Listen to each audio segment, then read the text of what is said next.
Morning दोस्तों। आज है 20 जून और इस वक्त बजे है सुबह के 5:30। मैं बस तैयार होने जा रही हूँ और इसके बाद हम लोग निकलेंगे अपनी यमुनोत्री धाम की ट्रिप के लिए। क्या आपको पता है, हमने 2 दिन का सफ़र तय किया है क्योंकि हम बीच में रुक रुक के आए हैं और इतना टाइम की भी प्रॉब्लम थी। टाइम कंस्ट्रेंट की वजह से हम लोग अर्ली मॉर्निंग्स नहीं निकलते थे, बट आज सैटरडे है तो हम लोग आज फ्री हैं। आज हम लोग अर्ली मॉर्निंग निकलेंगे और अपनी यमुनोत्री धाम की यात्रा को पूरा करेंगे। अम, तो हमें 2 दिन लग गए। पहले दिन हमने गुड़गांव से देहरादून और फिर देहरादून के थोड़ा सा मतलब ऑलमोस्ट 40 किलोमीटर आगे का सफ़र तय किया और हम रुके थे विकास नगर के एक रिज़ॉर्ट में। वहाँ पर हमने एक रात काटी। उसके बाद हम अगले दिन फिर निकले, लेकिन हम अगले दिन फिर से दोपहर में ही निकले थे, 2 बजे निकले थे। आप चाहें तो सुबह जल्दी निकल सकते हैं और यमुनोत्री की धाम की यात्रा उसी दिन पूरी कर सकते हैं, लेकिन हम निकले थे 2 बजे। उसके बाद हम पहुंच गए बरकोट पार करके। यहाँ पे कई कई विलेजेस हैं, जैसे नौगांव हो गया, बरकोट हो गया। उसके बाद चट्टियाँ पड़ती हैं। यहाँ पे 5 चट्टियाँ पड़ती हैं। पांचों चट्टियों के नाम अलग अलग हैं, मैं आपको बताती रहूँगी अपने वीडियो में। तो हमने हमने नौगांव पार किया, फिर बरकोट पार किया। उसके बाद हमने अलग अलग चट्टियाँ पार करी। शुरुआत हुई थी राना चट्टी से, उसके बाद साया चट्टी थी, फिर फूल चट्टी थी। एक चट्टी और पड़ी थी, उसका नाम मैं आपको बता दूंगी डिस्क्रिप्शन में, पूरी तरह से क्लियर तरह से आपको मैं सारा डिस्क्रिप्शन दूंगी। अंत में पड़ी थी हनुमान चट्टी। तो हनुमान चट्टी के बाद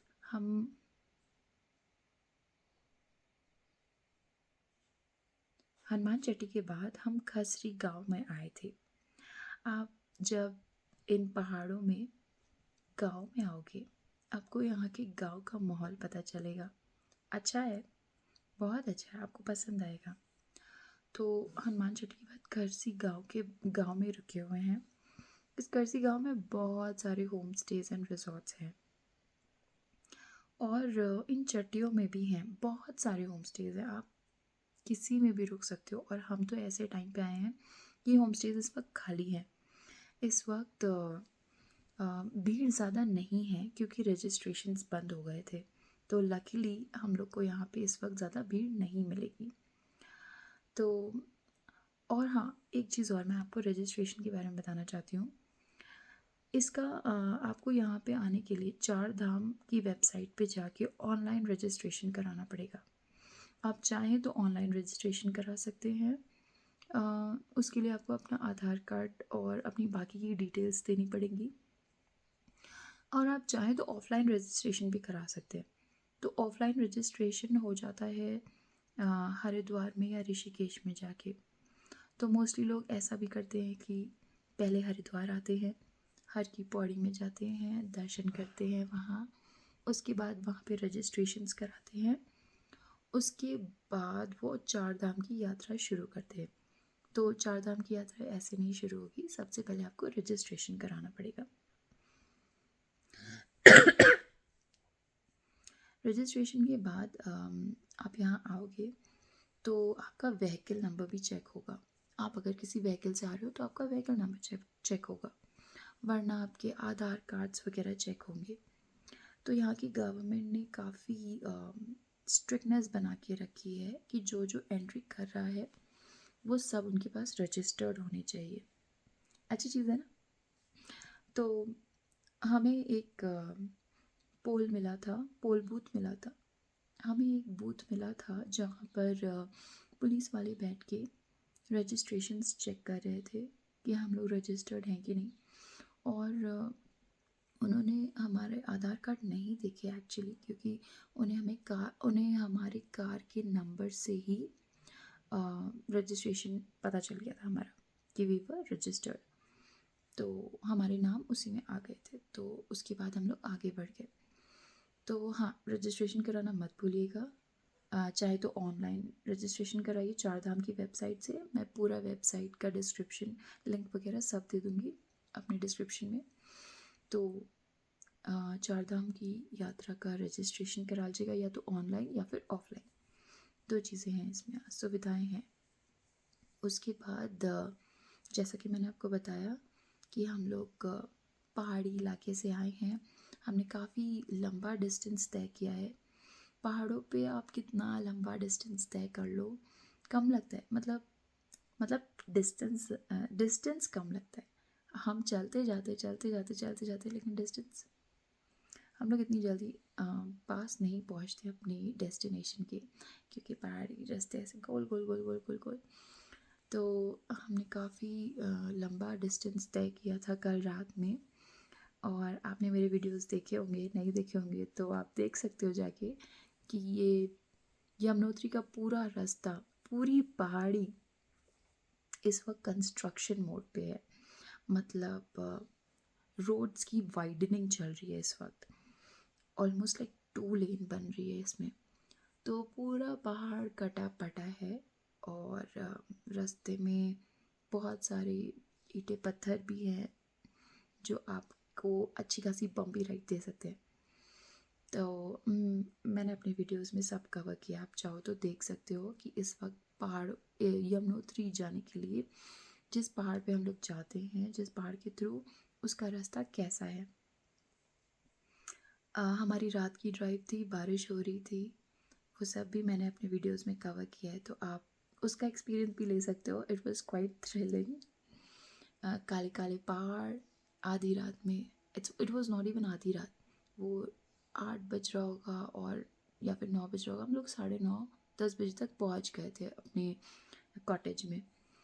फिर हाँ, तो जो पहाड़ थे उनमें कंस्ट्रक्शन चल रहा है, हर जगह बड़ी बड़ी मशीनें रखी हैं। तो आप लोग बहुत ही ध्यान से आएँ, देख कर आएँ। मेरा वीडियो चाहे देख ले तो आपको पता चल जाएगा कि that was a very thrilling night. सामने बिजली कड़क रही थी, बारिश हो रही थी, टूटे फूटे रास्ते थे और पहाड़ ऐसे ऐसे बाहर निकले हुए थे। और आधी रात नहीं, मतलब काली रात थी, क्योंकि यहाँ पे स्ट्रीट लाइट्स ऑब्वियसली नहीं है। तो काफ़ी अंधेरा था। और काफ़ी अंधेरा था और पहाड़ भी मतलब बाहर बाहर निकले हुए थे। रोड बड़ी लग रही है, बट उस बड़ी रोड में बहुत सारे ईंटें पत्थर फैले हुए थे और बहुत ज़्यादा टूटी टूटी थी। तो हमारी गाड़ी काफ़ी बार उछली भी है और ऐसा फील हुआ मुझे कि बाहर से कुछ स्टोन आके अंदर भी गिरा है। तो हाँ, तो ये हमारा लास्ट नाइट का एक्सपीरियंस रहा है। और तो मैंने आपको जैसे कि बताया, यहाँ पे 5 चट्टियाँ पड़ी, नौगांव, बरकोट, और उसके बाद अगली 5 चट्टियों के बाद हम घरसाली विलेज में आके रुके हैं। यहाँ हमने इस विलेज को चुना इसलिए, आप चाहो तो किसी भी चट्टी में रुक सकते हो, बहुत सारे होम स्टेज हैं। जैसे कि मैंने बताया, इस वक्त रजिस्ट्रेशन बंद हो जाने के कारण यात्री कम हो गए, तो होम स्टेज खाली थे।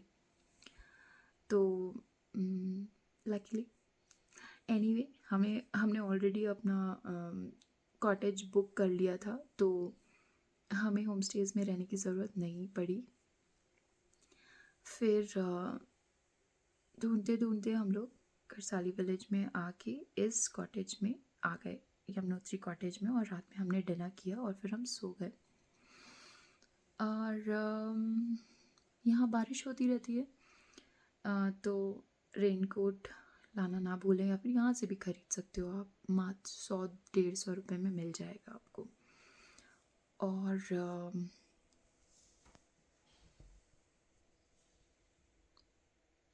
हाँ, मैं आपको एक और बात बताना चाहती हूँ। चट्टी चट्टी यहाँ पे क्यों कहते हैं इसको? चट्टी का मतलब होता है बसेरा, जहाँ हम आके बस गए।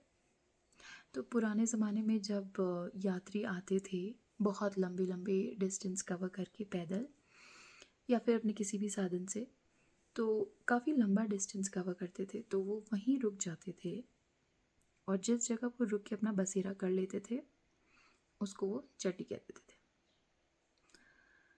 फिर जहाँ ये चट्टियाँ ख़त्म होती हैं, बस वहीं से आपकी यमुनोत्री की यात्रा स्टार्ट हो जाएगी। आप आपको वैसे पैदल यात्रा ही करनी पड़ेगी। ये ऑलमोस्ट 5 से 6 किलोमीटर की यात्रा है।